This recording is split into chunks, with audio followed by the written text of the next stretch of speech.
بھائیوں اور بہنوں، لوگوں کے سامنے ہاتھ پھیلا کر مانگنے سے بہتر ہے کہ قرآن پاک کی یہ بابرکت آیت آپ 11 مرتبہ پڑھ لیں۔ اس شخص کی 11 حاجات پوری ہوتی ہیں، 11 نسلیں دولت پر عیش کرتی ہیں جو فجر کی نماز کے بعد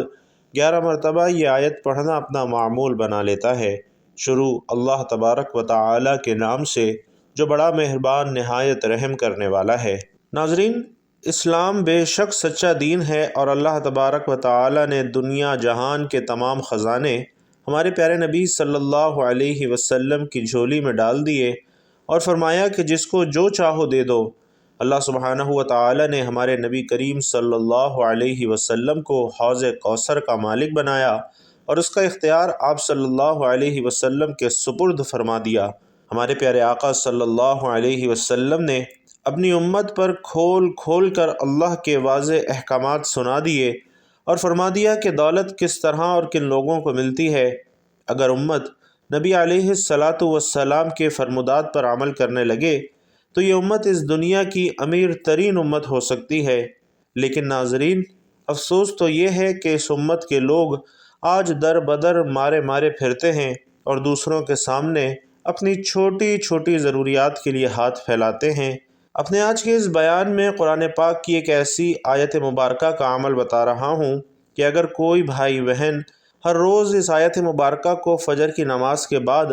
صرف 11 مرتبہ پڑھنے کا اپنا معمول بنا لیتا ہے تو دولت، عزت، شہرت ایسے شخص پر مہربان ہو جاتی ہے۔ اس کی 11 نسلیں بیٹھ کر بھی اس دولت، عزت اور شہرت پر عیش کریں تو بھی یہ ختم نہ ہوگی۔ پیارے دوستوں، وہ وقت یاد کرو جب نبی کریم صلی اللہ علیہ وسلم نے مکہ کے چند مٹھی بھر غریب ترین اور غلام لوگوں کو حق کی دعوت پر اپنے مقدس ہاتھوں پر بیعت کیا۔ یہ ایسے غریب اور نادار لوگ تھے کہ جن کے پاس کھانے کو نوالا اور پہننے کے لیے کپڑا تک نہ تھا۔ قربان جائیں حضرت خدیجہ الکبریٰ سلام اللہ علیہا کی سخاوت پر، جنہوں نے اپنا تمام مال و متاع اسلام کی اشاعت کے لیے نبی کریم صلی اللہ علیہ وسلم کے مبارک قدموں پر نچھاور کر دیا، اور آپ صلی اللہ علیہ وسلم نے اس سے علاقے کے نادار اور مفلس لوگوں کی مدد اور دین کی تبلیغ کے کام کا آغاز فرمایا۔ دیکھتے ہی دیکھتے جب دین کی دعوت مکہ سے نکل کر مدینہ تک پھیلی تو آپ صلی اللہ علیہ وسلم اس وقت تک اپنا تمام مال و متاع دین کی اشاعت کے لیے قربان کر چکے تھے۔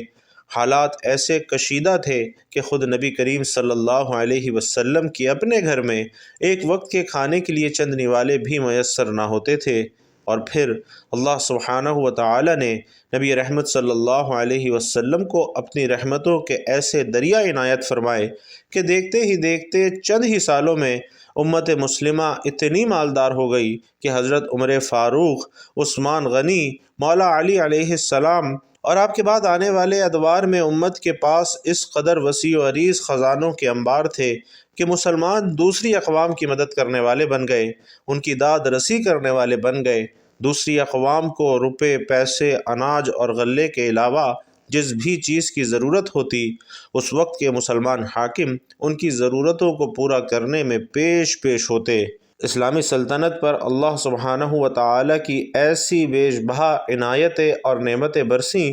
کہ آج 14 صدیاں گزرنے کے بعد بھی ترک اموی سلطنت اور عرب کی ریاستیں پوری دنیا میں مال و دولت میں سب سے آگے ہیں۔ یاد کرو اس وقت کو جب غزوہ بدر میں مسلمانوں کی زبوحالی اور مفلسی دیکھی نہ جاتی تھی، اور یاد رکھیے کہ غزوہ بدر سب سے پہلا معرکہ حق و باطل تھا جو مٹھی بھر مفلس مسلمانوں اور مالدار اہل قریش کے مغرور اور شرپسند سرداروں کے درمیان پیش آیا۔ ہجرت کے دوسرے سال 17 رمضان المبارک کو غزوہ بدر کا واقعہ پیش آیا، اور اس کو غزوہ بدر عظمیٰ اور غزوہ بدر کبریٰ بھی کہتے ہیں۔ بدر ایک ایسی بستی ہے جو مدینہ منورہ سے قریباً 120 کلومیٹر کے فاصلے پر واقع ہے۔ یہ بستی بدر بن حارث سے منسوب ہے جس نے یہاں کنواں کھودا تھا، یا بدر بن مخلد بن نصر بن کنانہ سے منسوب ہے جس نے اس جگہ پڑاؤ کیا تھا۔ بعض کہتے ہیں کہ وہاں ایک بوڑھا شخص مدتوں سے رہتا تھا جس کا نام بدر تھا، اور اسی بنا پر اس بستی کو اس کے نام سے منسوب کر دیا گیا تھا۔ پیر نصیر الدین نصیر رحمۃ اللہ علیہ بیان فرماتے ہیں کہ غزوہ بدر 17 رمضان 2 ہجری بمطابق 13 مارچ 624 عیسوی کو پیارے آقا صلی اللہ علیہ وسلم کی قیادت میں مسلمانوں اور ابو جہل کی قیادت میں مکہ کے قبیلے قریش اور دیگر عربوں کے درمیان مدینہ میں جنوب مغرب میں بدر نامی مقام پر ہوا۔ اسے غزوہ بدر کبریٰ بھی کہتے ہیں، اور حضرت انس رضی اللہ تعالیٰ عنہ فرماتے ہیں کہ غزوہ بدر کے شروع ہونے سے پیشتر حضور پرنور صلی اللہ علیہ وسلم نے شیطانی فوج کے مردوں کے مرنے کے مقامات پر نشان لگائے۔ نبی کریم صلی اللہ علیہ وسلم نے فرمایا کہ یہ فلاں کافر کے مرنے کی جگہ ہے، اور اپنا نورانی دست مبارک اس جگہ زمین پر رکھا،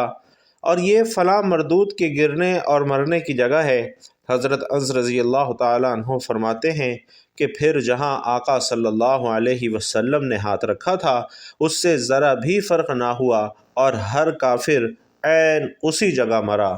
اللہ اکبر کبیرہ۔ ناظرین، رات بھر قریشی لشکر عیاشی اور بدمستی کا شکار رہا، اور اللہ کے نبی صلی اللہ علیہ وسلم نے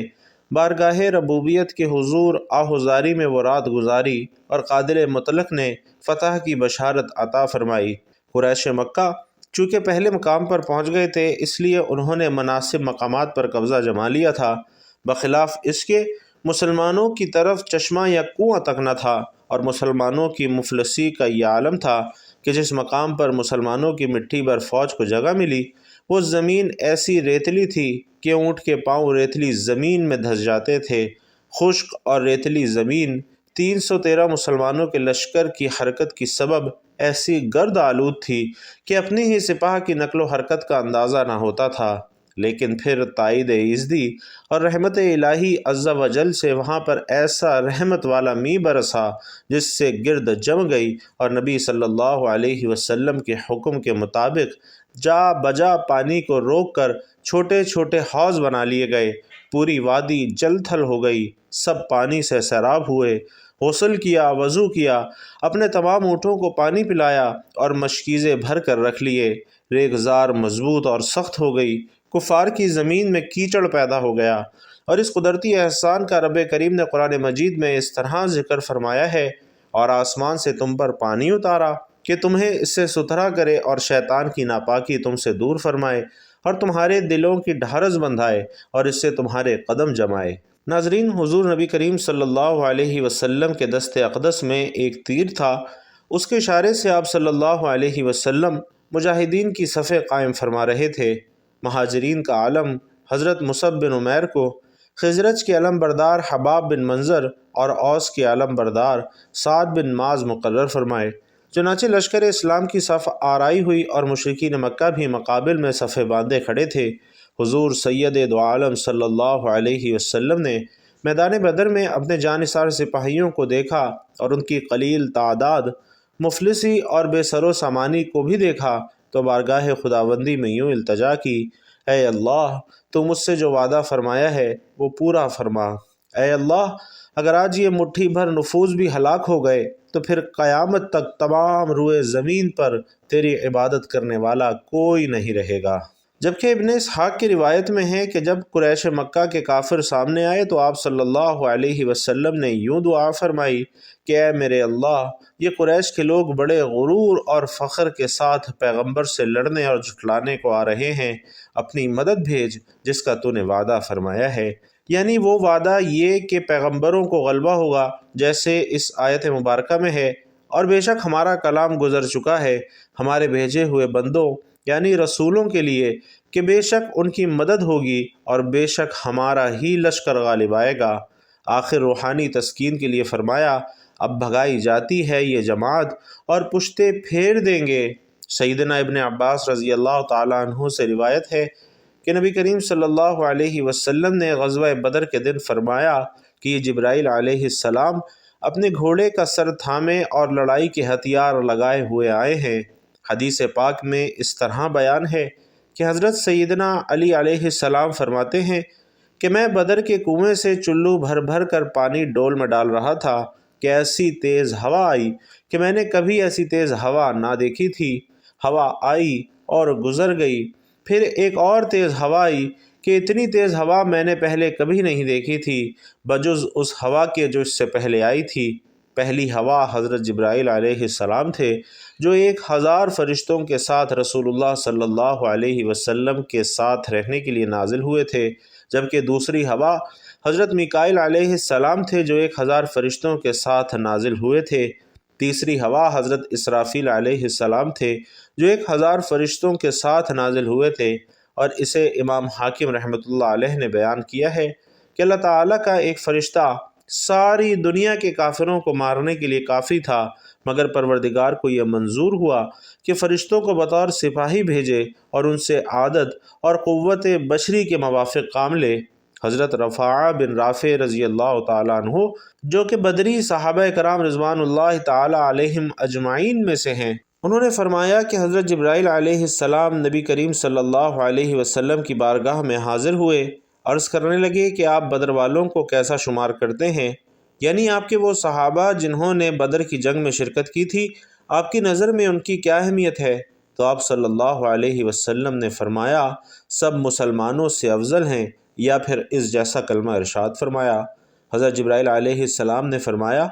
اسی طرح جو فرشتے بدر کی جنگ میں شریک ہوئے وہ بھی سب فرشتوں سے افضل ہیں۔ اور ناظرین، یہ حدیث بخاری شریف سے لی گئی ہے۔ بھائیوں اور بہنوں، اگرچہ فرشتے غزوات اور جنگوں میں بھی اترتے تھے، مگر بدر میں فرشتوں نے لڑائی بھی کی، اور حضرت امام بہقی رحمۃ اللہ علیہ نے روایت بیان کی ہے کہ فرشتوں کی مار پہچانی جاتی تھی، گردن پر چوٹ، آگ کا سا داغ۔ حضرت جبیر بن مطعم رضی اللہ تعالیٰ عنہ سے مروی ہے کہ بدر کے دن میں نے کافروں کی شکست سے پہلے آسمان سے کالی کالی چیونٹیاں اترتے دیکھیں، یہ فرشتے تھے، اور ان کے اترتے ہی فوراً کافروں کو شکست ہوئی۔ ایک روایت میں ہے کہ میں کافر کو مارنے جا رہا تھا کہ اتنے میں آسمان سے ایک کوڑے کی آواز سنائی دی،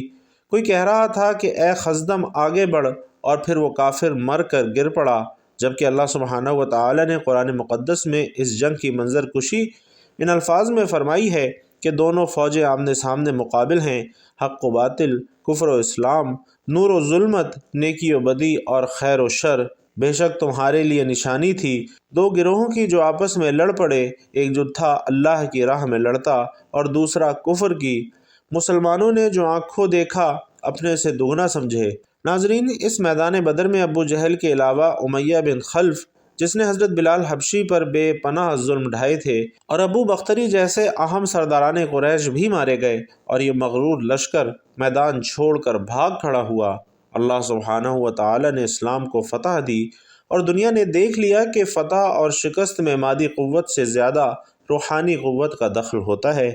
مسلمانوں کے کل 14 آدمی شہید ہوئے، اس کے مقابلے میں قریش کے 70 آدمی مارے گئے، جن میں سے 36 حضرت مولا علی رضی اللہ تعالی عنہ کے ہاتھوں قتل ہوئے، 70 سے زیادہ گرفتار ہوئے۔ قریشی مقتولین میں ان کے تقریباً تمام نامور سردار شامل تھے، اور گرفتار ہونے والے بھی ان کے معززین میں سے تھے، مثلاً حضرت عباس ابن عبد المطلب، حضور کے چچا، عقیل بن ابی طالب، اسود بن عامر، سہیل بن عمر اور عبداللہ بن زمعہ وغیرہ۔ غزوہ بدر کے اثرات یہ مرتب ہوئے کہ جنگ بدر حق و باطل کے درمیان میں فیصلہ کن معرکہ تھا، اور اس کی اہمیت اور اثرات کا اندازہ ان باتوں سے لگایا جا سکتا ہے کہ اس جنگ میں قریش کے غرور کا سر نیچے ہوا۔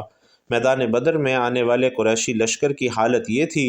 کہ وہ اکڑتا ہوا اور لوگوں کو نمائش کرتا ہوا بڑھ رہا تھا۔ ان کا ارادہ تھا کہ بدر میں لگنے والے میلے میں لوگ ہماری قوت دیکھیں گے تو پورے عرب پر ہمارا رعب طاری ہو جائے گا، لیکن جنگ نے غرور کا سر نیچا کر دیا۔ غزوہ بدر کے نتیجے کے طور پر بہت سے ایسے لوگوں نے بھی اسلام قبول کر لیا جو فی الحقیقت اسلام کے قائل نہ ہوئے تھے، بلکہ دل سے اس کے دشمن تھے، اور اس کے نتیجے کے طور پر منافقین کا گروہ بھی پیدا ہو گیا، جو بعد میں مسلمانوں کے اندر گھس کر خلاف اسلام سرگرمیوں میں بھی مصروف رہا، اور ان میں سے عبداللہ بن ابی جیسے رئیس المنافقین بھی کہا جاتا ہے، اس نے بھی جنگ بدر کے بعد مسلمان ہونے کا اعلان کیا تھا۔ قریش مکہ کے بڑے بڑے سردار اس جنگ میں مارے گئے، صرف ابو سفیان بچا تھا جو اس جنگ میں شریک نہیں ہوا تھا، اس لیے قریش کی قیادت ابو سفیان کے ہاتھوں میں آ گئی۔ بنو امیہ کے اقتدار کی جد و جہد کے پس منظر میں ابو سفیان کو بڑا دخل حاصل تھا۔ مکہ پہنچ کر ابو سفیان اور اس کی بیوی حندہ نے انتقامی جذبات کو بھڑکایا اور مدینہ پر از سر نو دوسرے حملے کے منصوبے بنانا شروع کر دیے، اور اس کے بعد اسلام کے خلاف تمام جنگوں میں کفار مکہ کی قیادت اس نے کی۔ غزوہ بدر کے بعد سویق واحد کے غزوات اس غزوے کے نتیجے ہیں۔ اس میں لشکر نے اپنے مقتولین کا بدلہ لینے کے لیے مدینہ پر حملہ کیا۔ بہرحال جنگ بدر کا خاتمہ اسلام اور مسلمانوں کی فتح اور کامرانی کے ساتھ ہوا۔ اسلامی تاریخ کی مقبول ترین جنگ مسلمانوں کو یہ پیغام دیتی ہے کہ فتح اور شکست کا دار و مدار انسانی وسائل پر نہیں ہے، بلکہ اللہ سبحانہ و تعالی پر یقین محکم سے ہوتا ہے۔ اور جنگ کے بعد جس طرح سے اللہ سبحانہ و تعالی نے مسلمانوں پر اپنی رحمتوں اور برکتوں کا نزول فرمایا، وہ بھی اپنی مثال آپ ہے۔ اللہ سبحانہ و تعالی نے قرآن حکیم کی صورت میں مسلمانوں کو اس جہان کا سب سے قیمتی علم عطا فرمایا ہے، جس میں تمام روئے زمین پر بسنے والے انسانوں کے قیامت تک کے لیے تمام مسائل کا حل دستیاب فرما دیا گیا ہے۔ بھائیوں اور بہنوں، ضرورت اس امر کی ہے کہ قرآن کو اپنی روزمرہ کی زندگی میں شامل کر لیا جائے، اور اپنے اس بیان میں ایک ایسی ہی بابرکت آیت مبارکہ بتا رہا ہوں کہ جو شخص ہر روز اس آیت کو فجر یا عشاء کی نماز کے بعد 11 مرتبہ پڑھنے کا اپنے آپ کو عادی بنا لیتا ہے تو اللہ تعالیٰ ایسے شخص کی رزق کی تنگی کو دور فرما دیتا ہے۔ جو شخص روزانہ بلا ناغہ یہ عمل کرتا ہے تو نہ صرف اس پر بلکہ اس کی نسلوں پر بھی اللہ سبحانہ و تعالی رزق کی تنگی کے دروازے بند فرما دیتا ہے، اور اللہ اسے وسیع اور کشادہ رزق عطا فرماتا ہے، اتنا وسیع کہ اگر وہ دوسروں کو بھی بانٹے تو بھی اس کے پاس رزق ختم نہیں ہوتا۔ فجر یا عشاء کی نماز کے بعد سب سے پہلے 11 مرتبہ درود پاک پڑھ لیں۔ ویسے تو آپ کوئی سبھی درود پاک پڑھ سکتے ہیں، لیکن اگر درود ابراہیمی پڑھتے ہیں تو یہ سب سے زیادہ فضیلت والا درود ہے۔ آپ چاہیں تو مختصر اور آسان سا درود صلی اللہ علیہ وآلہ وسلم بھی پڑھ سکتے ہیں، یا صلی اللہ علی محمد بھی پڑھ سکتے ہیں، ورنہ نماز والا درود یعنی درود ابراہیمی سب سے بہتر ہے۔ آئیے خیر و برکت اور ثواب کی نیت سے ایک مرتبہ مل کر بھی درود پاک پڑھ لیں۔ اللہم صلی علی محمد وعلی آل محمد کما صلیت علی ابراہیم وعلی آل ابراہیم انک حمید مجید۔ اللہم بارک علی محمد وعلی آل محمد کما بارکت علی ابراہیم وعلی آل ابراہیم انک حمید مجید۔ درود پاک پڑھنے کے بعد ناظرین آپ نے یہ آیت پڑھنی ہے، اللہ یبسط الرزق لمن یشاء من عبادہ ویقدر لہ ان اللہ بکل شیء علیم۔ اس آیت کو 11 مرتبہ پڑھنے کے بعد آخر میں پھر سے 11 مرتبہ آپ نے وہ درود پاک پڑھنا ہے جو کہ آپ نے عمل شروع کرنے سے پہلے پڑھا تھا، اور اس کے بعد اپنی اولاد، اپنی آنے والی نسلوں کے لیے رزق میں وسعت اور کشادگی کی دعا کرنے سے اللہ سبحانہ و تعالی انشاءاللہ غیب کے خزانوں کے منہ کھول دے گا۔ اللہ رب العزت اتنا عطا فرمائے گا کہ کبھی روپے اور پیسے کی کمی نہ ہوگی۔ اللہ تبارک و تعالی سے دعا ہے کہ ہم سب کو نیکی کی بات سننے، سمجھنے اور اس پر عمل کرنے کی طاقت اور توفیق مرحمت فرمائے۔ میرا سنانا اور آپ کا سننا اپنی بارگاہ میں قبول و منظور فرمائے، آمین یا رب العالمین۔ بھائیوں اور بہنوں، آخر میں آپ سے گزارش ہے